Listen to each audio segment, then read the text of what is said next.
Hi, my name is Dan, and I'm a graduate student here at UW-Madison in the Multiscale Metals Manufacturing Lab. Today I'll be covering our demo on metal cutting, also known as machining. Metal cutting is a process of removing material to produce a final part made out of metal. In today's demo, we're going to be machining this friction stir welding tool shown here. If you're more interested in learning about the friction stir welding process, feel free to check out our FSW video also contained in this series. Our process starts with a 3D computer-generated model of our tool. This model contains all the relevant features that we wish to machine.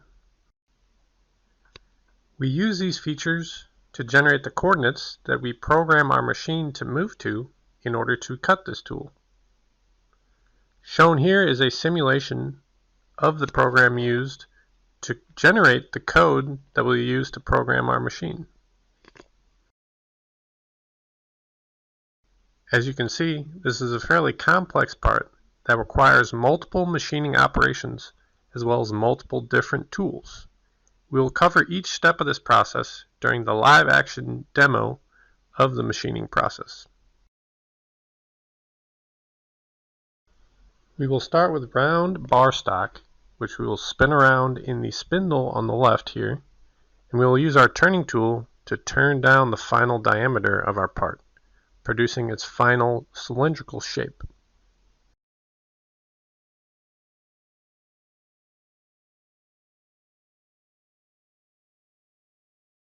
Here we are machining the half of the tool that interacts with the work pieces during the friction stir welding process. Here we will do a quick tool change and bring out our thread cutting tool. We will cut the threads on the probe section of our friction stir welding tool. The threads on the friction stir welding tool help with the material flow process during the friction stir welding. These threads are just grooves into our surface that are very similar to the grooves that you'd see on something like a screw.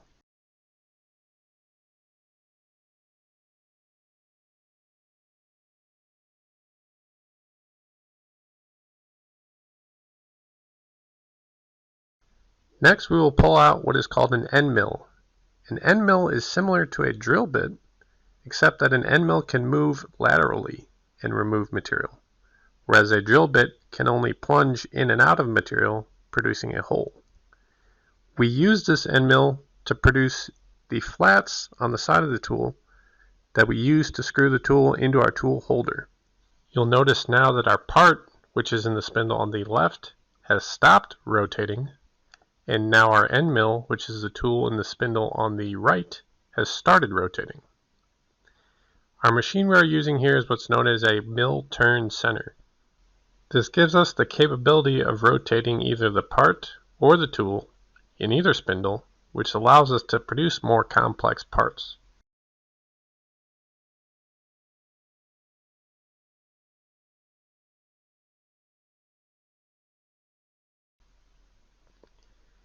Here we have rotated our end mill to match the angle of our FSW tool probe. We can do this because we have a 5-axis mill turn center, which allows the tool spindle, the spindle on the right, to move in 3 axes, X, Y, Z, as well as rotate. Here we are machining the flats on the FSW tool probe. These flats help paddle material around the tool during the friction stir welding process.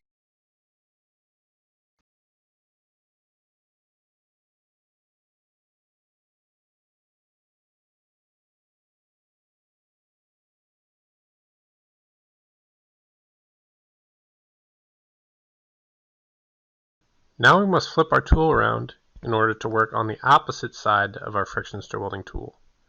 This side allows us to attach our tool to our tool holder in our friction stir welding machine. Again, we start with the solid model, and we use this computer generated model to program our tool path for machining this half of the tool. Back in the machine, we have now flipped our part around in the chuck, and now we're machining the tool holder side of our part.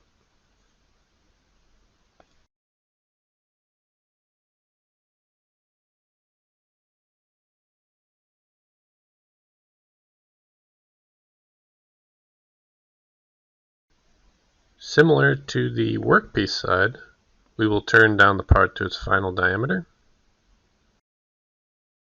and then we will machine threads into this half. These threads allow us to screw the friction stir welding tool up into its tool holder.